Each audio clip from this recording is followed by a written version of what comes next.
and welcome to Qtr Time podcast in partnership with Carbon Jacked. I'm Lucy G. And I'm Lucy P, and we're here to bring you all the netball goodness you never knew you needed.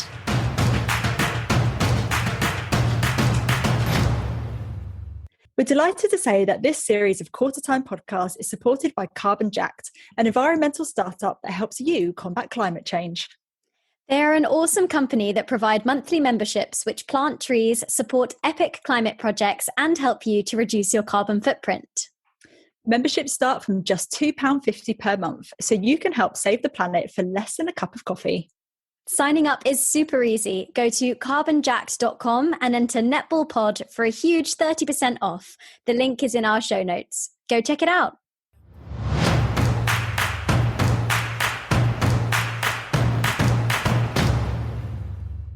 Hello everyone and welcome to the final episode of season 2 of Qtr Time podcast. Luce, it's the last one. I know, I can't believe it. The time flies.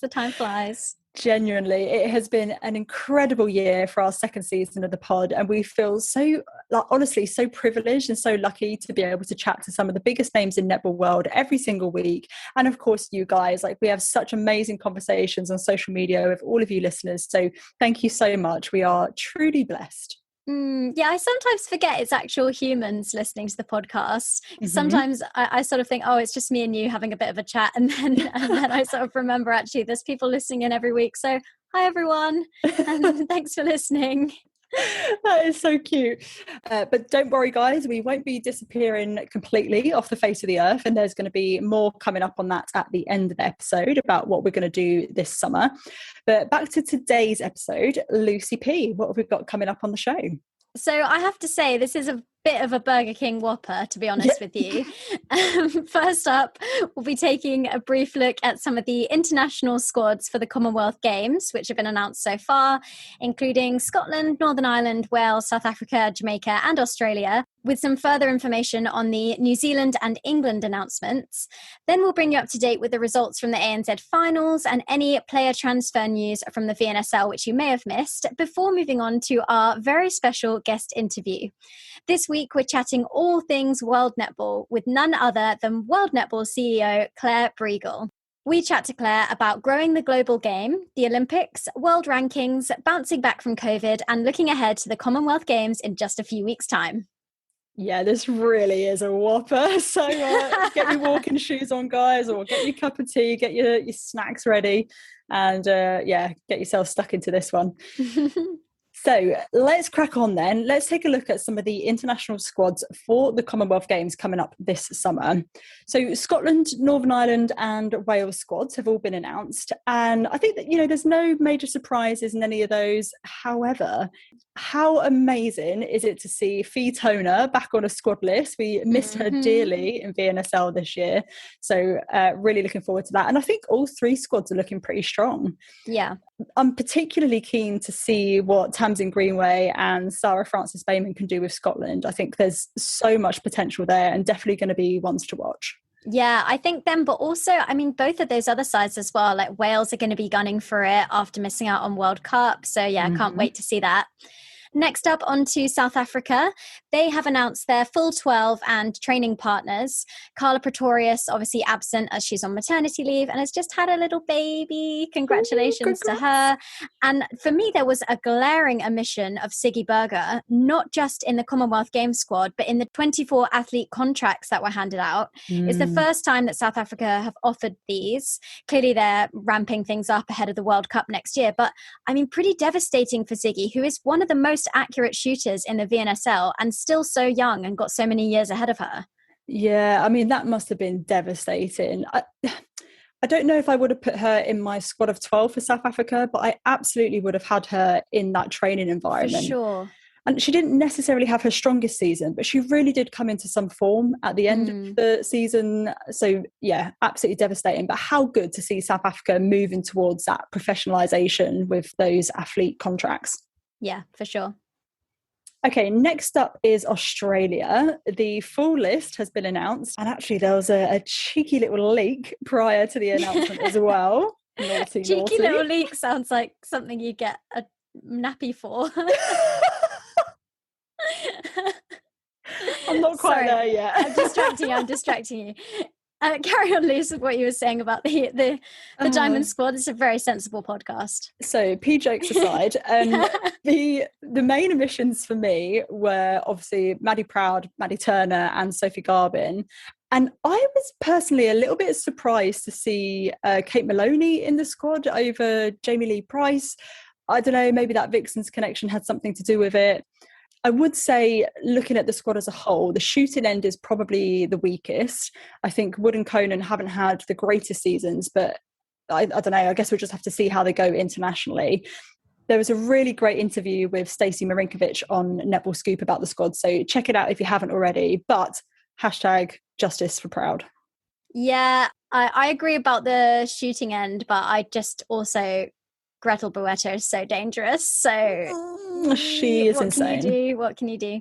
Next up, hopping over the Tasman to New Zealand.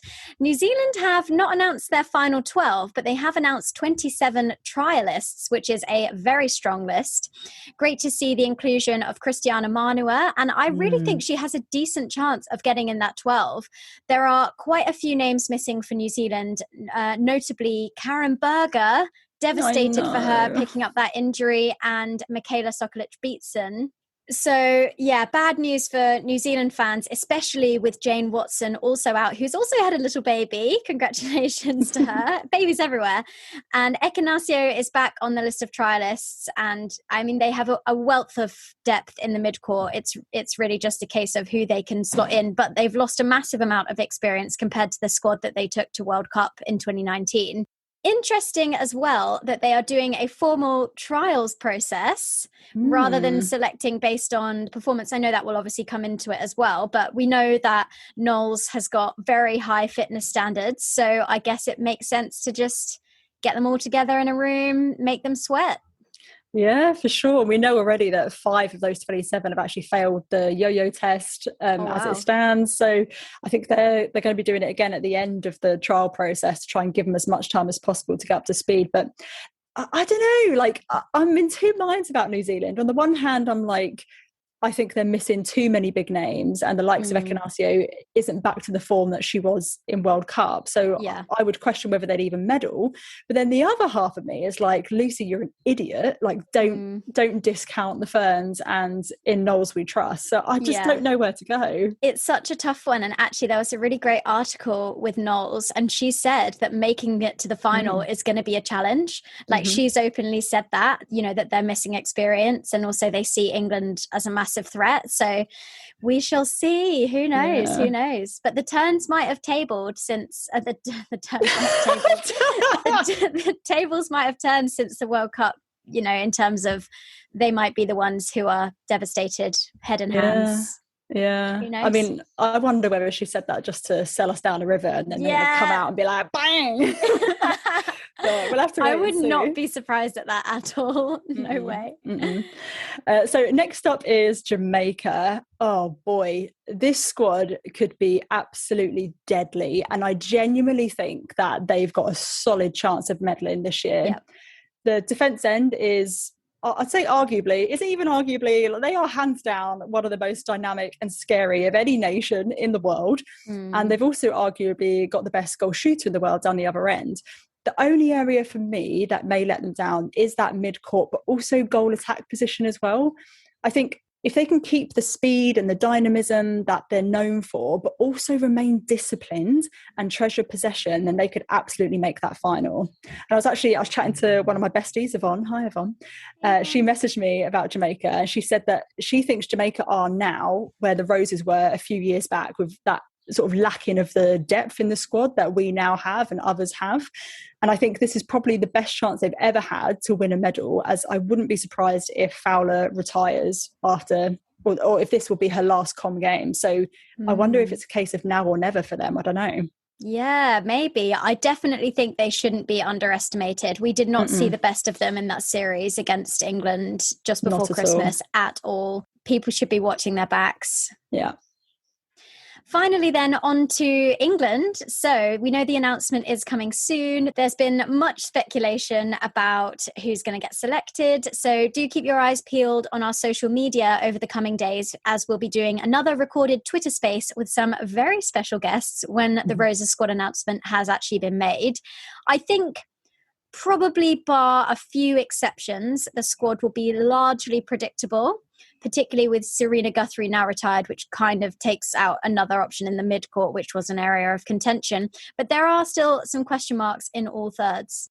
Yeah, I think you're right. There's going to be people like your Guscus who, and your Cardwells, your Hart and Housebys who are going to be in there. But there's a couple. Can't believe of you forgot marks. Metcalf. Oh, Metcalf, of course. Do you know what I mean? There's just so many of them who are hands down going to be in there. But there's maybe sort of 3-4 spaces that are really up for grabs. So it's going to be absolutely fascinating. So moving on to the ANZ, obviously the finals have now taken place and Central Pulse beat Northern Stars, scoring 56-37. It was a bit of a washout, actually. It's a bit of a shame. Yeah, disappointing.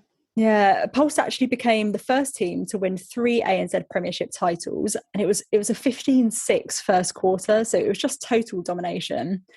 And I think obviously it would be disappointing for Stars, but after missing out on the finals last season, I imagine they'd be quite pleased to have made the finals this season. Yeah. And overall, I think the season as a whole was really close. There was only actually 16 points between the top and the bottom teams, and each team had at least 4 wins. So if you compare that to VNSL, we're miles off of that yet. So it's a great competition, actually. Yeah, I think that as well. And I think the bonus point keeps it really interesting as well, especially because you have to be in the top 3 to be in with a chance. So it's really interesting how that plays out over the season. Moving over to the SSN finals. So these haven't taken place yet, but the top 4 has been decided.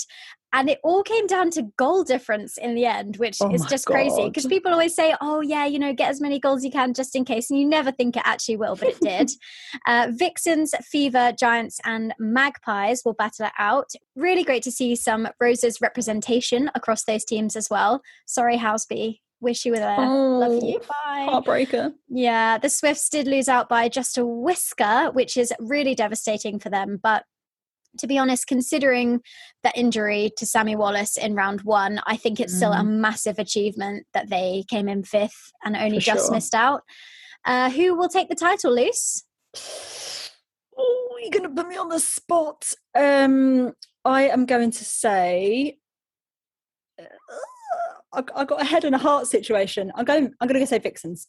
Yeah, I would also agree Vixens. How boring. Sorry. Yep. Sorry, listeners. We think exactly the same about something. How surprising.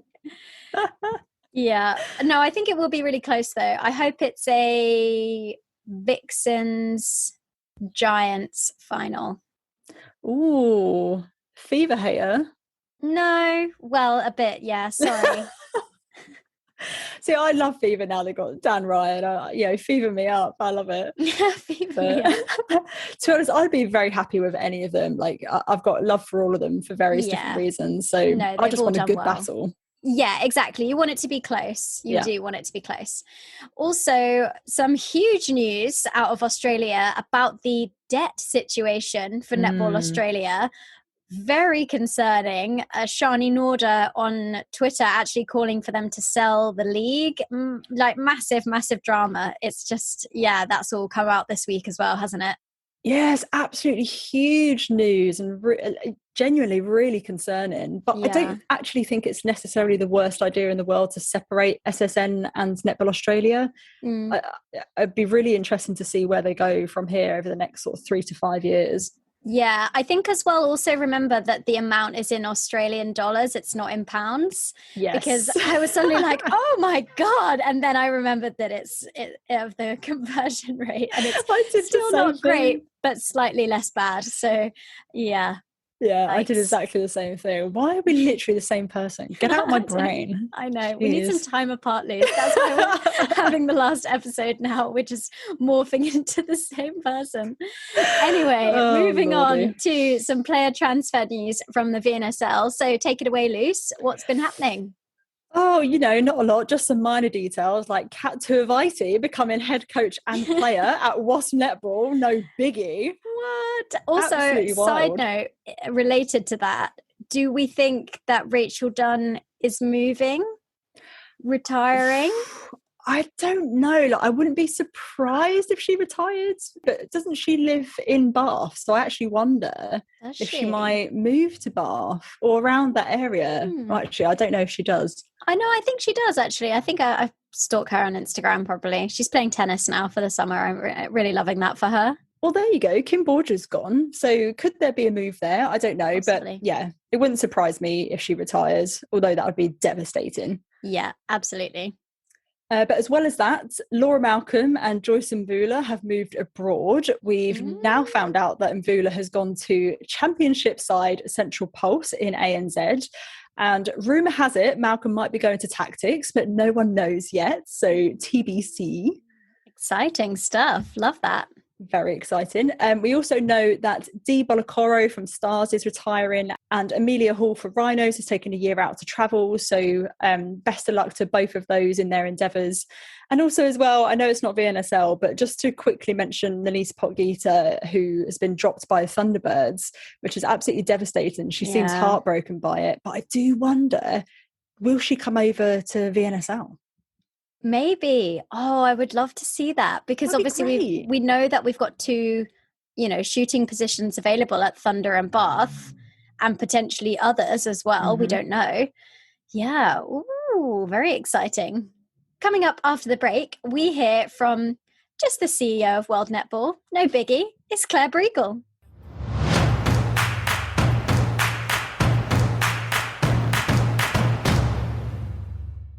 Join the likes of Tamsin Greenway, Gia Abernethy, and us to become a Carbon Jacked member and combat climate change. It's just £2.50 per month, and you'd be doing your bit and helping to protect the planet. We really think that netballers can make a difference, and so do Carbon Jacked. That's why they support this podcast. They're helping England Netball plant trees for goals scored in the Vitality Netball Super League, and are Netball Scotland's sustainability partner. Go to carbonjack.com to become a member today and use NetballPod for 30% off. Link is in the show notes.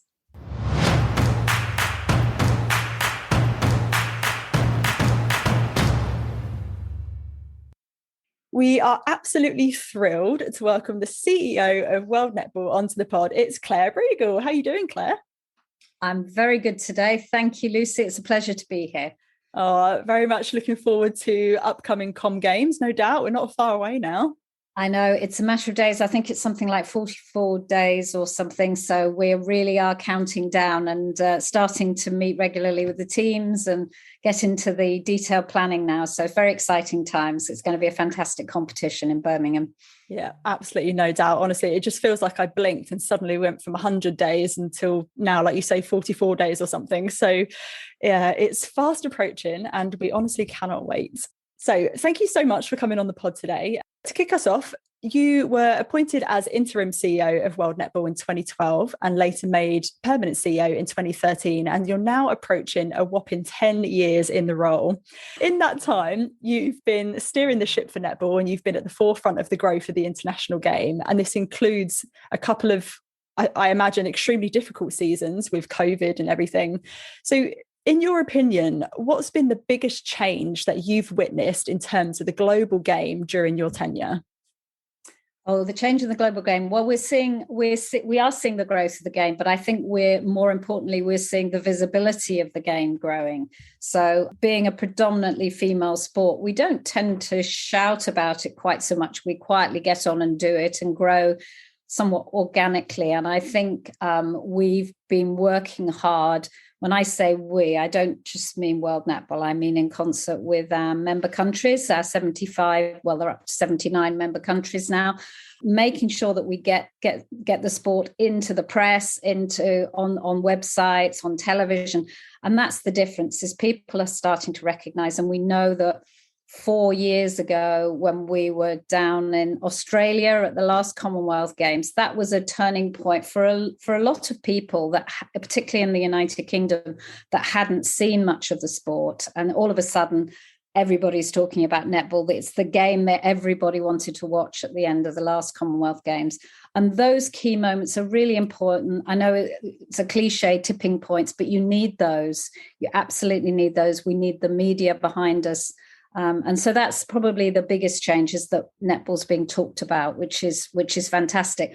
The moment that we start having the players' names being spoken about by the person on the street, you're starting to get into the consciousness of the public. And I think that's happening now. And long may it grow from where we've got to.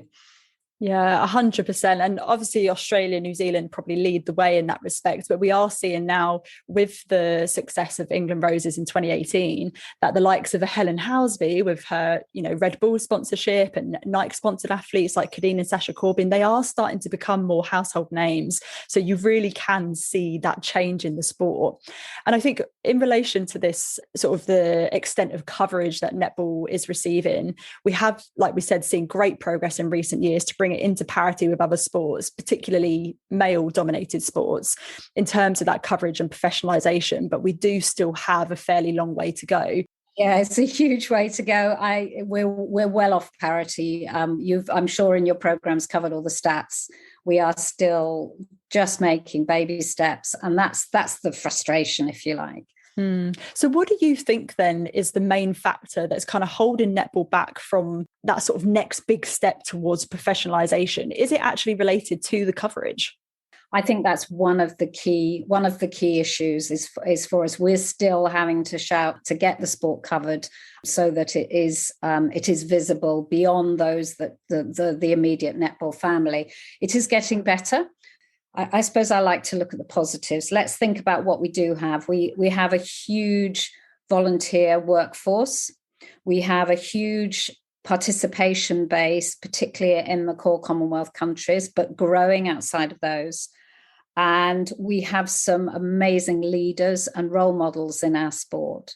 So we really do need to use all of those strengths, plus the uniqueness of the game. The game is very different. And when we start talking about the difference between netball and perhaps other codes, which I'm sure we will get onto, we really need to build on those, but we've got to actually demand to be seen and demand to be heard. So making our voice heard is one of those key things.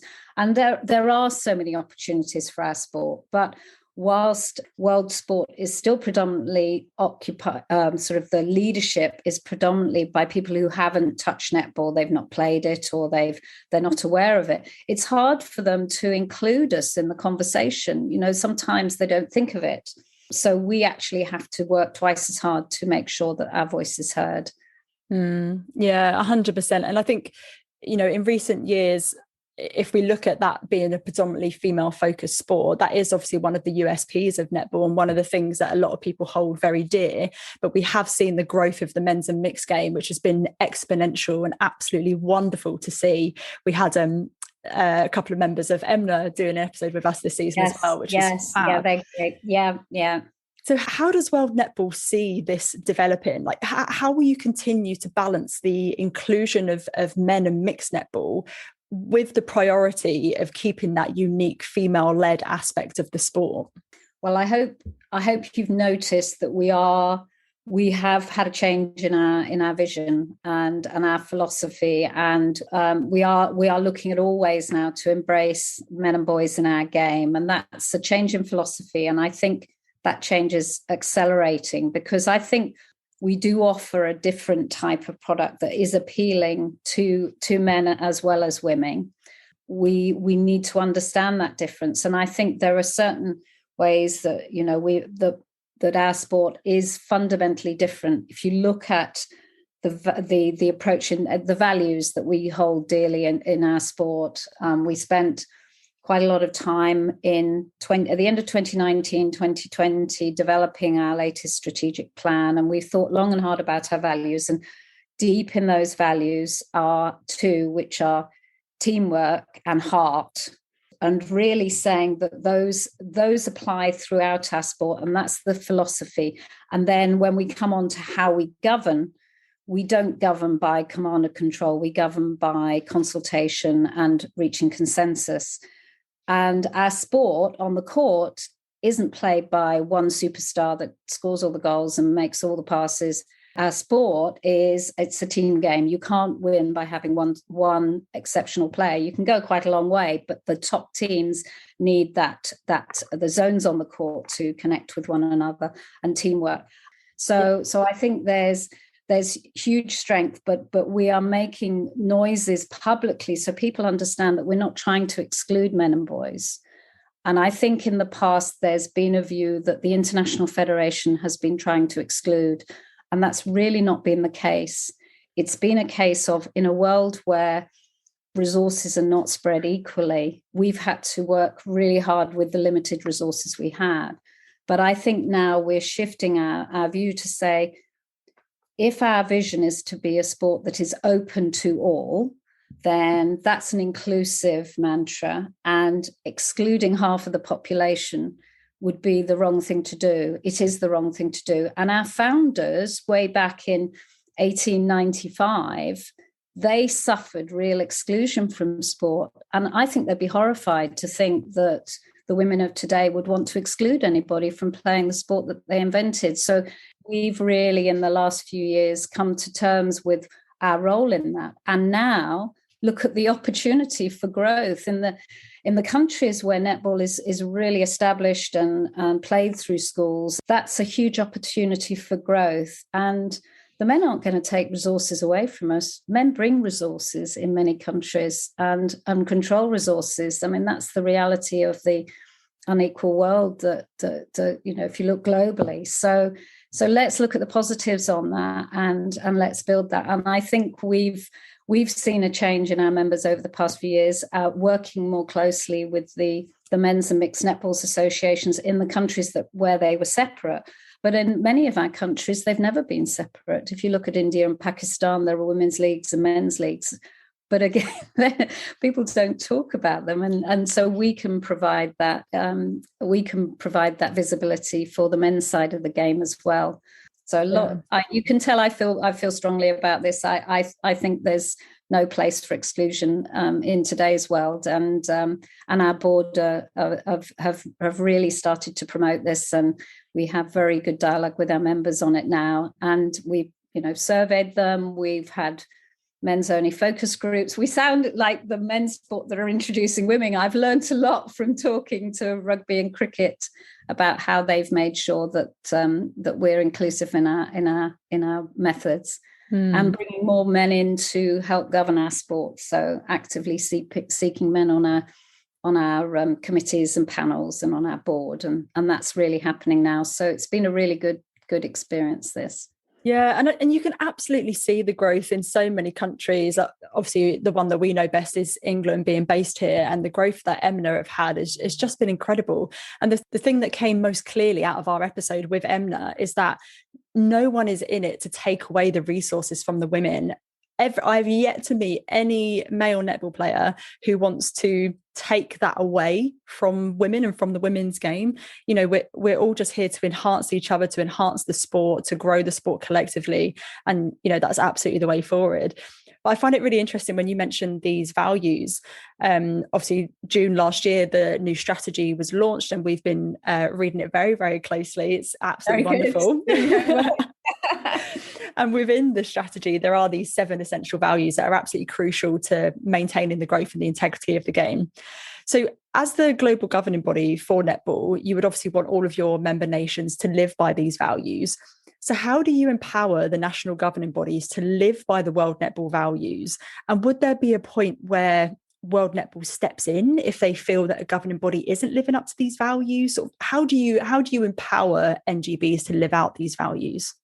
Well, we didn't, the board and the secretariat didn't just sit there and make up these values. These were actually put together in consultation. So the actual strategy itself, before it was published, we shared some earlier thoughts with our members, and they actually helped us hone them, and the descriptors on those values and how they hung together. So, and the way our board is formed is that we have 5 directors who are elected by their regions, and they provide that communication channel in 2 directions with our members. So they they all sit on boards for regional federations, which are made up of the smaller groups of national members. So I feel we don't need to do that. That sounds a bit glib, but it's because they've been agreed up front.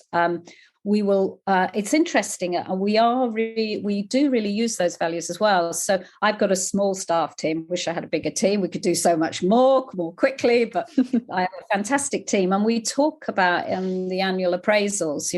How have you demonstrated the value set? And I know the board are starting to look at their board appraisals and thinking about the value set. It's because really we know in life it's often not what you do, it's how you do it that enables you to bring people with them. And we have an exceptional leader in our president who lives and breathes those values. So once you have somebody demonstrating those values at the highest level, and we do sometimes, I wouldn't say intervene, but we assist our members with some of issues that they may have, and we do try and do it in a consultative way. We don't go straight into disciplinary processes because those just create money for lawyers quite often. I'm married to a lawyer, so I can say that, in a nice way. And the values are really important. Integrity. I'm going to give you a very current example, which is around the Commonwealth Games, and we're just starting to understand fully the COVID-19 measures that will be put in place for the Commonwealth Games. And because the United Kingdom has moved much more into the risk levels are much lower. Obviously, that means that a lot of the COVID protocols that may have been used, for example, at the Olympic Games and the Winter Olympics, are no longer applicable. We won't. They're looking at the testing regimes, and there's going to require a lot of trust on individual players to self-identify if they have any COVID symptoms. So that's where, trust is really important. And although there are sanctions, if people don't comply by the rules, such as sport, we actually are there talking to team managers about collective responsibility, because actually the last thing you would want to do, even if an individual player felt so compelled to play, the last thing they would want to do is to infect their teammates or other players. So I think this values-based approach is where netball can really, really separate itself from other sports codes and provide a different environment that people can thrive in. It's not the fact it's women; it's what that means in reality. How we manage, how we do things around here. Values, that's how we do things around here, isn't it? That's the mantra. So if it appeals to anybody that's listening, then you should play netball. You should join a netball club, because you're going to find that kind of approach. Yeah, absolutely. I think that is one of the beautiful things about netball, and that's why the term the netball family is so prevalent, is that we do have that sort of really community environment that empowered women empower women. So that is a very unique thing, I think, to netball. And I think within the new strategy as well, closely aligned to this is the importance of netball as a tool for positive social change. And anyone who knows me will know that this is absolutely my jam. Like, this is my favorite thing. And I think we've seen part of this in action already with the formation of the World Netball Foundation, which is obviously the charitable arm of World Netball. So you recently recruited 4 board members for the foundation, but if I'm being honest, it's been hard to find any additional info on that since then. So can you tell us a bit more about it and some of the key initiatives that we might expect to see from the foundation? Yeah, thank you. Yes, you won't have seen much published, because establishing a foundation, a proper charitable foundation, is a really serious step for World Netball. And if you're establishing a charity as opposed to just doing good through your own organization, you really have to establish the appropriate governance. The first thing you do is establish a company, but then you establish a charity, and that's through the Charities Commission. It will be a UK-based charity in terms of its foundation. And the advantage of that is a UK charity can operate overseas. And then we do have a fantastic business plan. So our charity they're not trustees yet because it's not a charity yet. It's a really tricky thing. There's new directors are meeting for the first time together in July, first week in July, and they will review the strategic plan for the charity. But because it's aligned to World Netball, and World Netball is the kind of corporate member, which is a technical term, but actually it needs to operate as a charity, and it must stick to its objects, which is all about the good that it does. So it's predominantly sport for development, or it can be leadership programs, those kinds of things.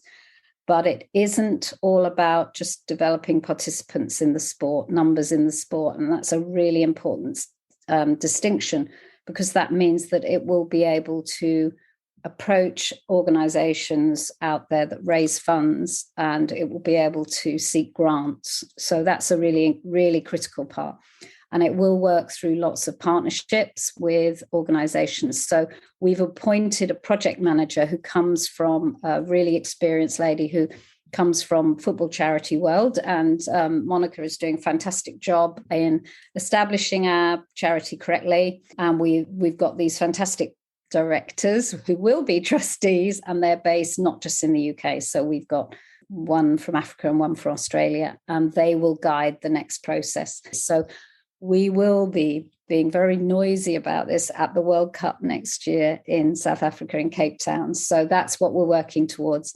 We do a lot of sport for development work in partnership already with a number of agencies, introducing netball as a way to bring communities together and identifying community leaders, and doing it in a very simple way, encouraging individuals to help bring their communities into sport, to bring them together. And so there are examples, but I'll make sure they become more visible as we go through these next stages, so you're not having to hunt for them. That's what I mean. We have to speak. So having said we all have to speak louder about it, we will make sure we speak very loud about the work we're doing with the foundation. We will be more visible quite soon about it. Yeah, I mean, these things take time, it's we can't run before we can walk. So it's all just a slow burn. It's a long process. But this kind of sport for development thing is something that I find so genuinely exciting. And I think with how principled and how valued netball is as a sport, it's almost like uncharted territory. There's so much untapped potential of what we could do. And there's a lovely quote from Bongi Msomi in the strategy, for anyone who hasn't read it, who said, "Without netball, I don't know where I'd be. I get scared to think of what would happen to me if I didn't play this sport."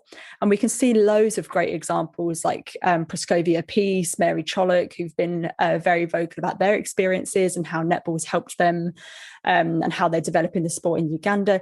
There's just so much that we could do. It's a really, really exciting prospect for me. And I think one of the other difficult things that World Netballs, I think, are hoping to tackle that's sort of connected to this are the cultural approaches to women's sport around the world.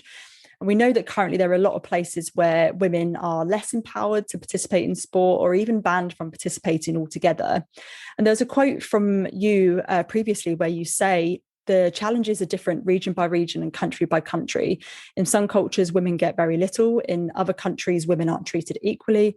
And in some countries, people actually put more into women's sport as it needs a bigger leg up," that equity argument. So how do you even begin to approach such a mammoth challenge like this? Yeah, it's a good question. We do it, it's the old proverbial, like the elephant, one bite at a time. And we do adapt our approaches country by country. So we listen very carefully to what our leaders in a particular country are telling us. So we recognize and we empathize with the countries that are struggling. So I think that quote I do recognize. And often that was in relation to the growth of men's netball, because some countries which are trying to reconcile the fact that they are a predominantly women's sport is their view as to why they get funding. And therefore, many of them had looked at the men's game as a potential threat and a threat to the safe spaces. But what we're saying is we're like the UN that say there's a space for women-only programs. If it's good enough for the UN, it's good enough for me. So that's about being realistic in the countries that we're operating. But I think that's probably an area where the focus on women's sport and the realization in sports like football that this is the next growth area for them is that women's sport is becoming normalized generally. So you still want to have those safe spaces. You probably will want some to maintain women-only environments in cultures where wearing PE kit is not seen as being the right thing to do, to make sure that the women can feel comfortable with one another playing sports and getting hot and sweaty, and making sure that those are right environments. But then more countries that previously wouldn't have created environments for women's sport are creating better environments for them. So it is changing. Yeah, we're getting better on inclusion around the world, sporting world, and long may it continue, because my girls are a bit older now, so they had opportunities to do lots of different sports, but I never got to play all sorts of different sports. And I think that because there are so many women that give up sport when they get to be a teenager. And in my view is there must be something they'd like, if only they were given the opportunity. And I'd rather see women and girls continue doing something active, because I believe in the health benefits of moving around a bit. There's room for everybody out here. We have to know what our USPs are and attract them. Yeah. 100%. So if we come back to some of the practical things, as well as all the lovely philosophical ethos kind of stuff that World Netball do, one of the practical things that World Netball is responsible for is the world ranking system. So as we know, this is really important in terms of qualification for major tournaments and as a way of tracking progress for all the nations who play netball at an international level. So for anyone who doesn't know, can you explain how the ranking system works and why pesky Australia are still number one, despite not holding either the World Cup or the Commonwealth Games gold? Right. Well, the world ranking system is something that we established way back in 2009. My predecessor set it up. And you're right, it's a really important tool. And the integrity of that world ranking is really important to us. So what it does is it takes the results of matches that have been played over the past 3 to 4 years, and I say 3 to 4 because once a year's data disappears, and the reason it does that is to make sure it's really up to date and reflects current form.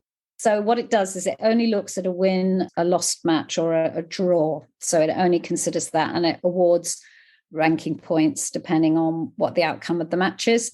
And then it needs more than one match. It's not a ladder. So it doesn't, if England beat Australia, they don't go into above Australia. It takes a number of results. And at the moment, that is 6 matches over that period, 3 to 4 years. So it doesn't really work on one-off matches. So what happens is over time, big tournaments drop off. Clearly, the results at the Commonwealth Games were really important for England a few years back, but they've now disappeared off the world rankings. So they've gone. So this time, the new Commonwealth Games ranking will come in. Yeah, I kind of wish they change more rapidly, but the reason they don't change so rapidly is because they're actually indicative of the trend. So every now and again we have a look to see, should we shorten the period? Should we change the number of games? But we always seem to come back to a similar model. We did make some changes in COVID when there was that period of about 12 months where there were very few international fixtures. We actually effectively delayed the annual update. We did that so that we made sure we have enough matches. So when we took a year's data off, it suddenly didn't have too few matches, because the last thing we wanted was either the data to not be as good because it had fewer matches involved, so therefore wasn't as indicative of form, or we didn't want countries that had a world ranking to be dropping off the world rankings because they had too few matches. So that seems to work. So we're keeping the 6 matches for the time being, and eventually that will go back up when we get back, when that whole year of missed data is gone, if you like. So for those of you that have fallen asleep whilst I've been explaining this, we've improved our Q&A on the world rankings on our website. So I would encourage people to look at the World Rankings Hub, and then they can look at their leisure and understand how it works.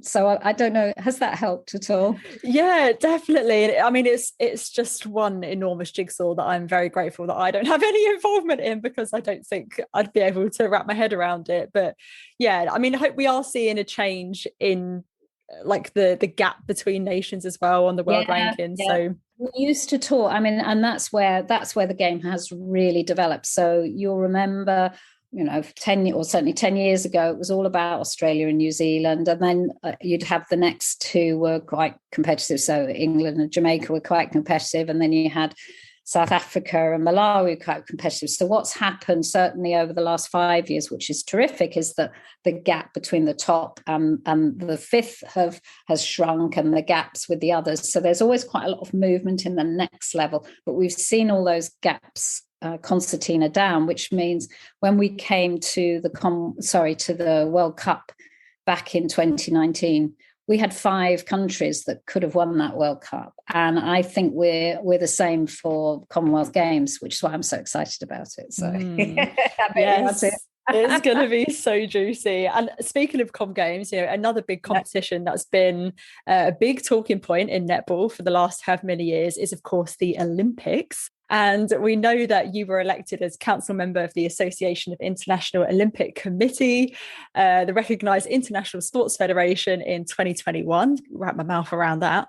What the hell does it mean? That's what you want me to explain? Yes. Well, yeah. I mean, what is it that you do, and how far along is netball in that journey to becoming an Olympic sport? Are we looking at 2032 in Brisbane?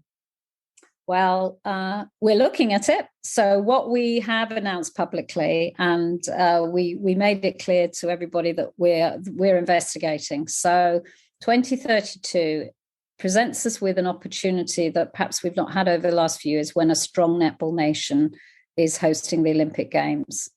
And there are 2 ways to get into the Olympic Games. One is through the IOC, and one is through the host organising committee, the OCOG, as they call them.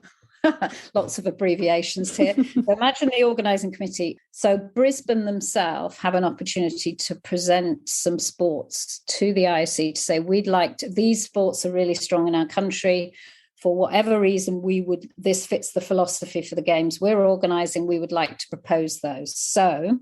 So what we are currently doing right now is, because that new opportunity has presented itself, we speak, so when I say we, World Netball speaks regularly to the IOC, because we are a recognised sport, which means we are well governed, we follow the World Anti-Doping Code, we have all of those governance pillars in place, and we sign up to the values of Olympism. All the good things that the Olympic Games does beyond the Games. So we're aligned there. So we're one of the recognised sports. There's 42 of them, and that's the grouping that I am on effectively the council of. So that group are the main area, the pond with which the IOC fishes to bring new sports into the Olympic Games. So we've been in that pond for quite a long time. But now we're talking about a Games that's in a country that's so strong in netball. It's a golden opportunity. So what we're talking to the IOC, and we have a small working group which is made up of us and the Netball Australia, the CEO and the chair, and they are talking to the Australian, first of all, the Australian Olympic Committee. But now just this year, they've established a board for the organising committee. They are now talking to them about where does netball fit in your strategic plan? What would it look like? What version of netball should it be? Do we need a men's game? All of those discussions are happening right now. So that means for us as a sport, we have to demonstrate our competence across a whole range of areas. We have to show how many countries in the world play netball, our universality. And we know netball is really strong in the Commonwealth countries, but we've got countries where we're less strong and other sports are played more by women and girls than by men. We have our men's game, and we know that we would be expected to have a men's game in there.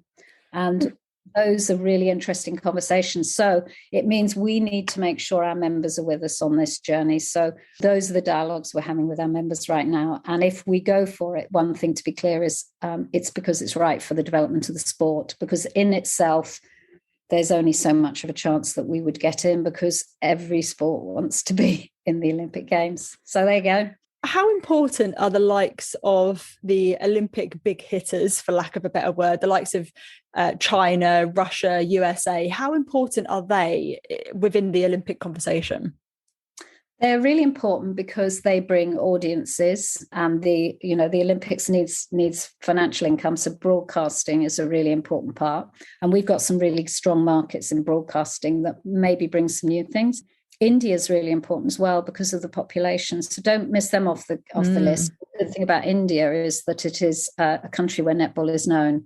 So we do have some work to do in some of those countries. The obvious one for us would be the USA because of English speaking, and we already have an established member in there. We don't have a member in China, and we don't have a member in Russia, but we do have established members, and there are lots of people playing netball that aren't part of the established member as well. So there's great opportunity for us in the USA. I don't know whether you've picked up, we've been doing a lot of work in South America. So we have a really strong member in Argentina that's been going about 14 years now. And they're introducing netball throughout the whole of South America and also looking into Central America. And we will be in the Central American and Caribbean Games next year. Multi-sport games are really important to the growth of netball. So strategically, we've been working on the South America and Central America. So watch the space. Yeah, it's really exciting. It is so exciting. Like the growth potential is just unlimited. Yeah. Oh, I honestly cannot wait to see where it goes in the next 10, 20, 30 years. And I'm very conscious we've taken up a lot of your time. So I've got one final question before we move on to just 3 very quick rapid fire questions. So if we look ahead to Com Games in Birmingham, the event that everyone's looking forward to, outside of the performances of the national teams themselves, what are the main priorities for the Games from a World Netball perspective?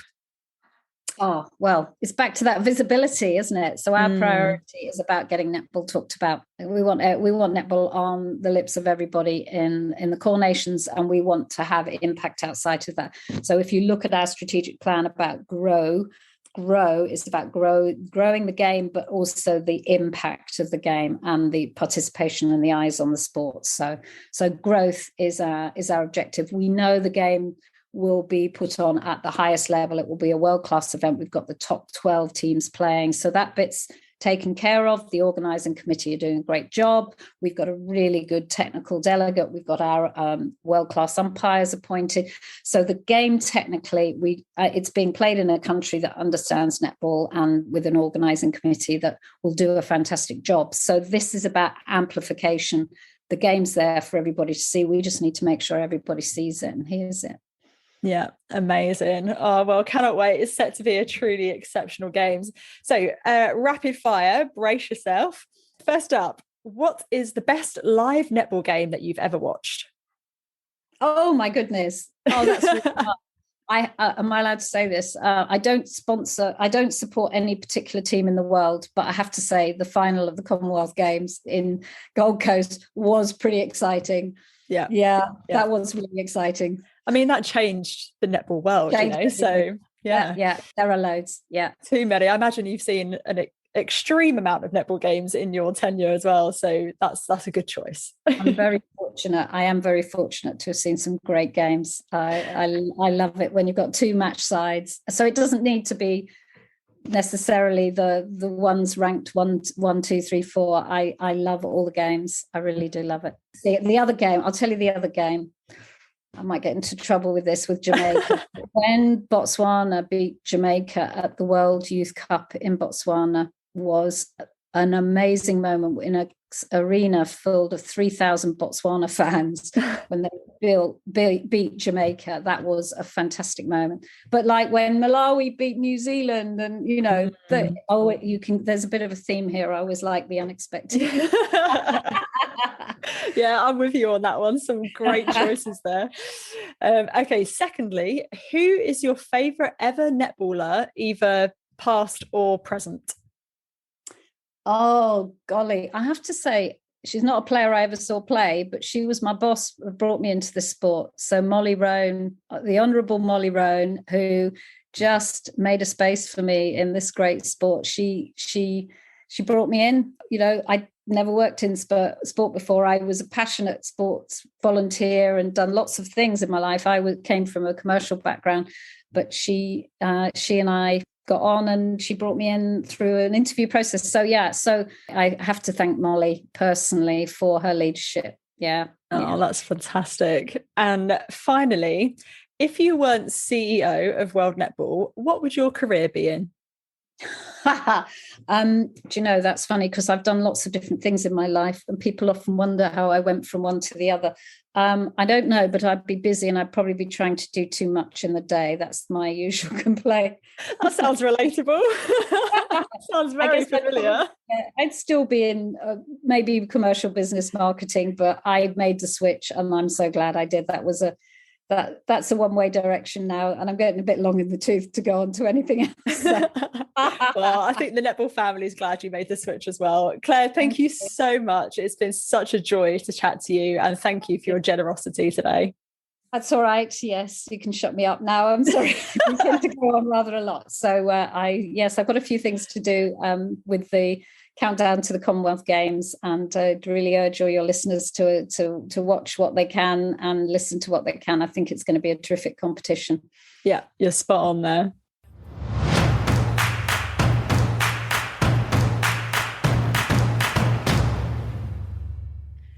Thank you so much for listening to this final episode of season 2 of Qtr Time podcast.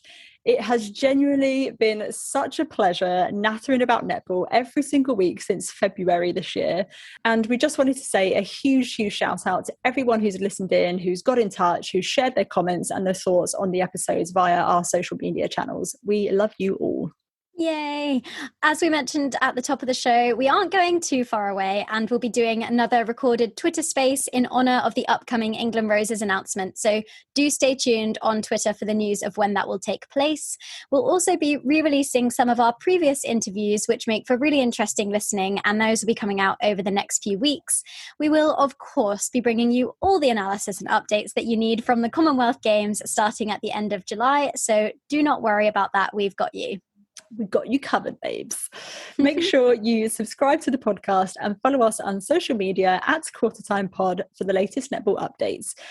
Do get involved in the conversation online and let us know your thoughts on the VNSL, ANZ and SSN seasons as a whole, and which players you're looking forward to seeing at the Commonwealth Games in just a few weeks' time. We would also really appreciate it if you could take a moment to rate and review, as it helps other people to find the podcast. If you enjoy listening to the podcast, please let us know, and do spread the word with your netball pals so even more people can get involved. And finally, a massive, massive thank you to our partners for the season, Carbon Jacked. If you haven't checked them out already, I mean, we've literally said it enough times, so you probably should have done by now, but make sure that you do, and do take advantage of the exclusive Netball Pod 30% discount on their memberships. It's honestly so great. We love being members of Carbon Jacked. Genuinely, I'm sat here in my lovely little Carbon Jack t-shirt right now. It's the best. I love it. Love it. Take care, everyone, and we'll see you very soon. Bye. Bye.